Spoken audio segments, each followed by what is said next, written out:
जब कोई नारी या कोई पुरुष व्रत करता है, उपास करता है, वो किसी भी देवता का उपास करे, शनिवार का करे, मंगलवार का करे, बुधवार का करे, गुरुवार का करे, रविवार का करे, तीज का करे, चतुर्थी का करे, अष्टमी का करे, एकादशी का करे, प्रदोष करे, द्वादशी करे, पंचमी करे, तीज करे, छठ करे, नवरात्रे करे, चतुर्थी करे, कोई पुरुष या स्त्री या बच्चा कोई भी व्रत करता है, जिस दिन वो व्रत रखता है उस दिन उसके शरीर में कौन सी देवी का अंश आकर विराजमान हो जाता है जिससे वो व्रत सफल कर पाता है। बोलो रे भाई, कौन सी देवी का अंश आ जाता है जिससे उसका व्रत, किसी भी व्रत को करे, वो एकादशी करे, द्वादशी करे, प्रदोष करे, सोमवार करे, मंगलवार करे, बुधवार करे, नवरात्रे करे, तीज करे, चतुर्थी करे, छठ करे, प्रदोष करे, दिवाली करे, दशहरा करे, जो व्रत उसको करना है करे, मंगलवार करे, वो कौन सी देवी एक ऐसी होती है, भगवान शंकर की वो कौन सी एक माता, एक देवी ऐसी है जो व्रत करने वाले की तप साधना में साथ देती है और उसकी तप साधना को बढ़ाने का काम करती है। वो केवल एक देवी है, शाकंभरी माता। कौन सी माता है? माता शाकंभरी, केवल एक है जो व्रत साधना तप आराधना करने वाले के साथ हमेशा साथ देने के लिए उसके हृदय में विराजमान होती है, उसके चित्त वृत्ति में बैठी रहती है। भजन का बल शाकंभरी तप साधन, कितना सुंदर कहा है। जो व्रत करता है ना, हम तो यहां तक कहते हैं कि अगर कोई कथा सुनने बैठा हुआ है, कथा सुन रहा है, आपको जाना है, आपका शरीर का जरा सा अंश भी चलते समय दूसरे के शरीर को नहीं लगना चाहिए। शिव महापुराण में वर्णन आया है पितरों की 3 कन्याओं का, मेना, धन्या, कला, इन तीनों का वर्णन आया है। पितृलोक में ये तीनों आराम से रह रही थी और सनकादि ऋषि बैठकर तप कर रहे थे, कथा की चर्चा कर रहे थे, सत्संग कर रहे थे। पहले मेना निकल कर गई, फिर धन्या निकल कर गई, फिर कला निकल कर गई, एक के पीछे एक तीनों निकल कर गई। तीनों निकल कर गई, इनका शरीर का लहंगा संत सनकादि ऋषि के जंघा पर पड़ गया। क्रोध आ गया, ऐ मेना, धन्या, कला, मैं तुम्हें श्राप देता हूं कि तुम तीनों मृत्यु लोक में एक साधारण सी स्त्री बनोगी।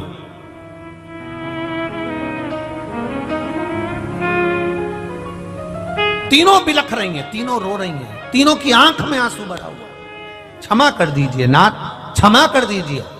सनकादि ऋषियों ने कहा, जब कोई कथा सुनने के लिए बैठता है, सत्संग करने के लिए बैठता है, सदगुरु की शरणागति में बैठता है, मंदिर देवालय में बैठता है, भगवान के भजन में बैठता है, जितनी देर वो भगवान का गुणगान करने बैठता है, उतनी देर तक उसके हृदय में शाकंभरी माता का निवास होता है। शाकंभरी माता ऐसे अलग से नहीं रहती। जितनी देर वो तप साधना में, भजन में, संकीर्तन में, कीर्तन में, स्मरण में डूबा रहता है, उतनी देर तक शाकंभरी उसके अंदर रहती है। जब आपका शरीर जाते जाते उसको लात लगती है, शरीर का अंग लगता है, कोई सामान लगता है, शाकंभरी को क्रोध आता है और वो क्रोध उसके मुख से निकलकर तुम्हें श्रापित कर देता है। इसके फल अनुसार तुम्हें तीनों को मृत्यु लोक में जाना पड़ेगा।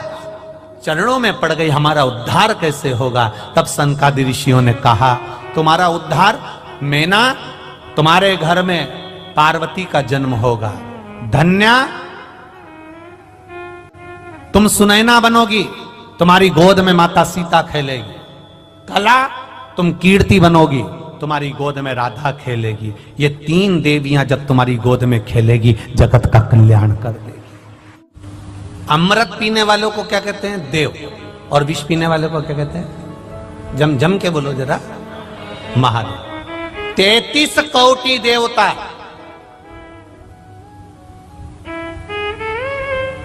सबसे ज्यादा बात किसकी मानते थे? जम के बोलो, महादेव की। एक सरल भाषा में समझना, पहली बार इस प्रसंग को लेकर आए। श्री राम शिव महापुराण की कथा ये कंजरी में चल रही है। पहली बार ये प्रसंग आया है तो ध्यान से सुनना जरा। अगर आपका कोई काम नहीं हो रहा है, बैंक का कोई काम नहीं हो रहा है, विद्युत विभाग का कोई काम नहीं हो रहा है, तुम्हारा नगर पालिका का कोई प्रशासन का कार्य नहीं हो रहा है, तो तुम क्या करते हो? फाइल तो लेकर जाते हो, साथ में उस प्रशासन का कोई परिचित व्यक्ति जिसकी सब मानते हो,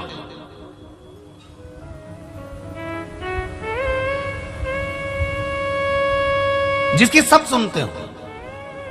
विधायक जी आप हमारे साथ चलोगे क्या? हमारा ये कार्य है, आप कर लोगे क्या? महात्मा जी आप हमारे साथ चलोगे क्या? हमारा ये कार्य कर दोगे? मतलब आप उसको लेकर गए हो जिसकी बात कभी ना कटे, कभी ना कटे। आप उसको साथ लेकर जाओ, आप उसको लेकर पहुंचो।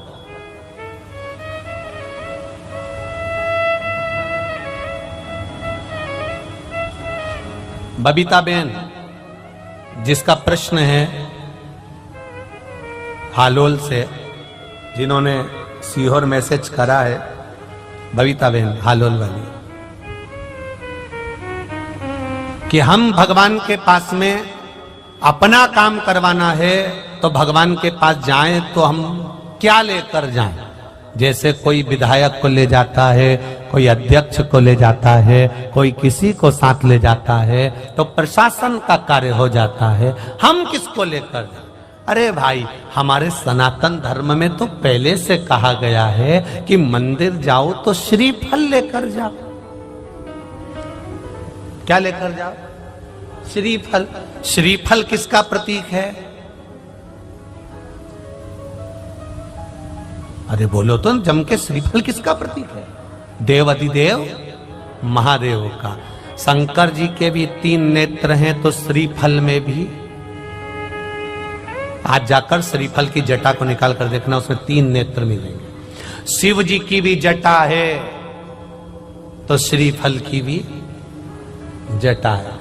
शंकर भगवान को कहते हैं कर्पूर गौरम करणाव तारम। शंकर भगवान का बाहर का स्वरूप देखोगे तो कठोर मिलेगा, भीतर से मेरा महादेव सबके लिए अमृत देकर विष पीने वाला बेटा है, वो सबके लिए निर्मल है। इसलिए श्रीफल भी ऊपर से कठोर अंदर से नर्म है।